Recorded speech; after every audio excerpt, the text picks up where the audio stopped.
Tadi pagi saya berterima kasih karena Pak Andi mengingatkan saya.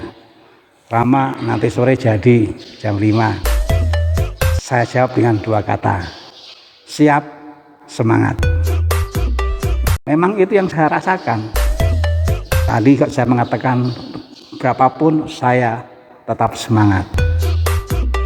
Kalau nanti ada yang datang telat, tidak apa-apa. Saya tetap semangat. Saya bersyukur. Saya tetap bersemangat. Siapapun yang hadir, berapapun yang hadir. Sebelum berlanjut, saya mengajak frater.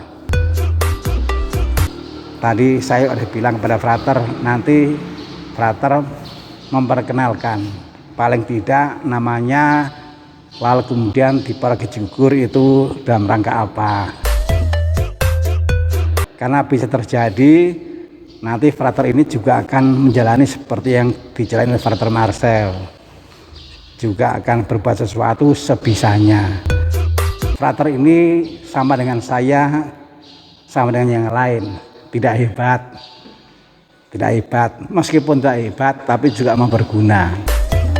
Silakan frater memperkenalkan, tapi jangan sampai 2 jam ya waktunya ya. Di sini frater.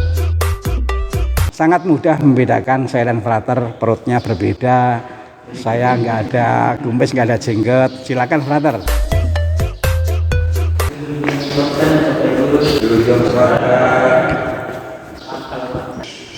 Sekian dan terima kasih untuk nuhun sadaya.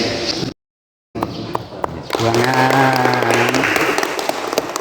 Tuh, hebat kan? Baru 2 minggu sudah menggunakan bahasa Sunda. Ya udah. Itu belajarnya 2 minggu itu setiap hari. Gak apa-apa.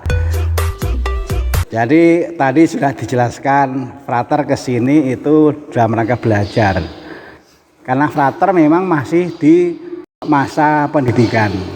Jadi kesini itu dalam rangka belajar.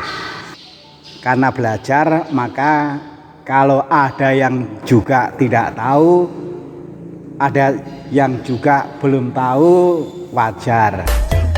Kita memberikan ruang kepada semuanya untuk wah saya tidak tahu, wah saya lupa, aduh maaf ya yang saya buat ternyata keliru. Semua diberi ruang untuk seperti itu. Karena kita ini gereja, dan gereja ini memang sedang berjalan menuju kesempurnaan. Hendaknya kamu sempurna seperti Bapamu di surga, sempurna adanya. Kita semua sedang berjalan menuju kesempurnaan. Karena sedang menuju kesempurnaan, maka kita sudah sempurna belum? Belum. Yang karena belum, maka kita harus memberikan ruang kepada diri sendiri, juga kepada yang lain. Kalau di dalam menjalankan kepengurusan, aduh ada yang saya belum tahu, aduh saya lupa memberitahu, aduh saya lupa sehingga nggak bisa hadir, dan seterusnya. Saya yakin kalau orang itu seperti itu, termasuk diri kita, itu nggak disengaja dari awalnya, nggak ada. Saya percaya semua itu inginnya yang terbaik. Saya percaya semua itu inginnya yang sempurna, yang terbagus lah. Ya tapi karena kita ini sedang berjalan menuju kesempurnaan dan belum sampai, kadang-kadang yang terjadi kok berbeda. Saya berharap yang hadir itu lebih dari ini. Harapannya bagus kan? Aduh ternyata kok nggak sampai, nggak apa-apa.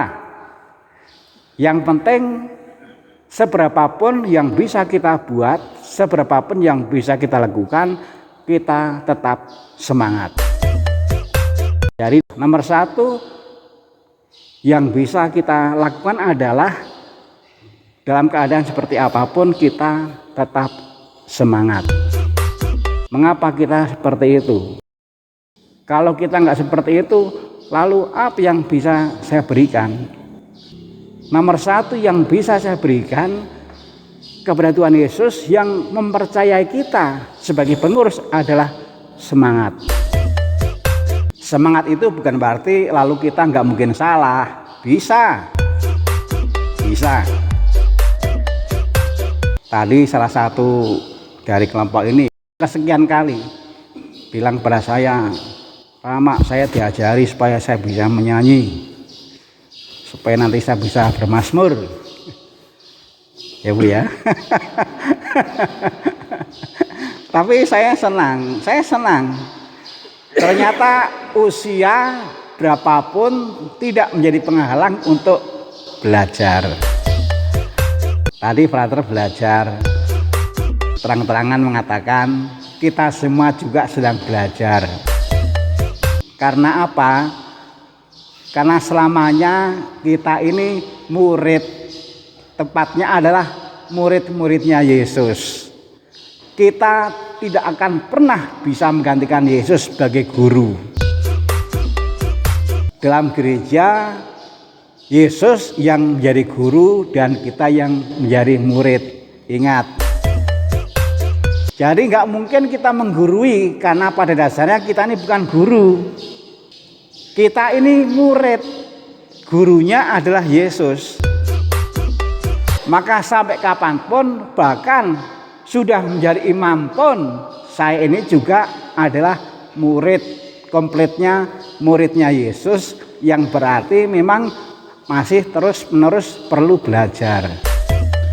Saya tuh makanya kagum. Saya kagum karena ini Tuhan yang mengusahakan, sehingga salah satu dari kita ini meskipun sudah nini, tapi giginya belum di jendela ya. Semangat. Karena ada toh lagu Nini sudah tua, giginya di jendela, sedang dijemur. Ya. Ini hebat. Ini kemurahan Tuhan. Meskipun usia sudah tua, tapi menyadarkan kita masih belajar. Nah, jadi kita semua adalah orang-orang yang masih belajar. Frater, tenang frater, banyak temannya. Semua masih belajar karena semua adalah murid-murid, tepatnya murid-murid Yesus. Yang menjadi guru adalah Yesus.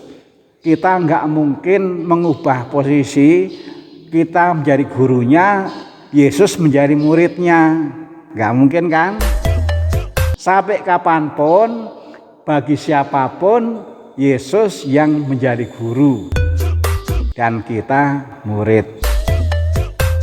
Kita bisa membayangkan, dan saya kira mudah. Yang namanya murid, ada saatnya kalau ulangan nilainya 9, tapi ada juga saatnya nilainya 6. Selalu saja kalau ada soal yang diberikan oleh Bapak Ibu Guru, ada yang salah dikerjakan. Selalu saja. Namanya juga murid, belum sempurna. Iklim ini harus dibangun. Suasana ini harus dihayati. Kita harus membangun iklim, kita harus membangun suasana supaya orang tidak takut salah. Supaya orang tidak takut kalau lupa, supaya orang tidak takut kalau yang dikerjakan itu jangan-jangan enggak sesuai harapan. Murid sedang belajar, belum sempurna. Nah, maka yang penting adalah suasana seperti itu.